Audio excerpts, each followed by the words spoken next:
15-20 రోజులు పోతుంది. అవును. ఇట్లాగో సెంటిమెంట్గా ఉండేది. అవును. 50 రోజులు 100, 150, 375 రోజులు ఆడినయ్యే సినిమాలు. అదే. అవును. నిదానంగా డబ్బులు సంపాదించుకుందాం అనుకున్నారు ఆనాడు. ఉమ్, ఇప్పుడు ఒకేసారి దోచేసుకుందాం అనుకుంటున్నారు. అదే కదా. మీరు అవును. తింటారా? ఓ 10 ఏళ్ల తిండి ఒకే రోజు తినేస్తారా మీరు? తినరుగా. ఉమ్, మరి 10 ఏళ్ల రోజు సంపాదన మీరు ఒకే రోజు తినేద్దాం అనుకుంటున్నారే. ఉమ్. అదే ఉంటే నష్టం అంటే ఆ రోజు కూడా నష్టాలు వచ్చినాయి కదా. ఈ పరిస్థితులన్నీ చూసి ప్రజలు ఐబొమ్మ రవిని ఇప్పుడు హీరోగా చూస్తున్నారు అంతే. అందులో. కానీ ఒకటి సార్, ఇక్కడ నిజంగా అంటే ఈయనకి ఇంకా ఈ రవికి ఆ, సమాజం మీద ఏమన్నా ఒక అసహనమా, లేదంటే ప్రభుత్వం మీద అసహనమా, ఇండస్ట్రీ మీద అసహనమా, ఒక మంచి ఆఫర్ని వదులుకోవడం ఎలా చూడాలి? ఒకవేళ నిజంగా ఇది కరెక్ట్ అయితే ఎలా చూడాలి? ఆయన కుటుంబం మీద అసహనం ఆయనకి.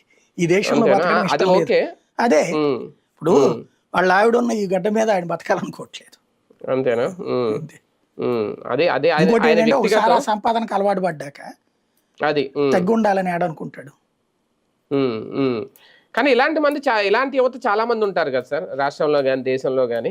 వాళ్ళ అందరి ఆలోచనలే కనుక ఇలాగే ఉంటే రేపొద్దున్న అది రాంగ్ రూట్లో వెళ్ళే అవకాశం ఇచ్చినట్టు అవదా? ఎందుకు లేరు ఇప్పటికి వెళ్ళిన వాళ్ళు. ఇప్పుడు విదేశాల్లో మొన్న మయన్మార్ నుంచి పట్టుకొచ్చారు మన వాళ్ళని. ఉమ్, ఉమ్, ఉమ్. ఇక్కడ నుంచి సాఫ్ట్వేర్ ఉద్యోగాలను థాయిలాండ్కి నుండి అడ్డుకు పోయారు.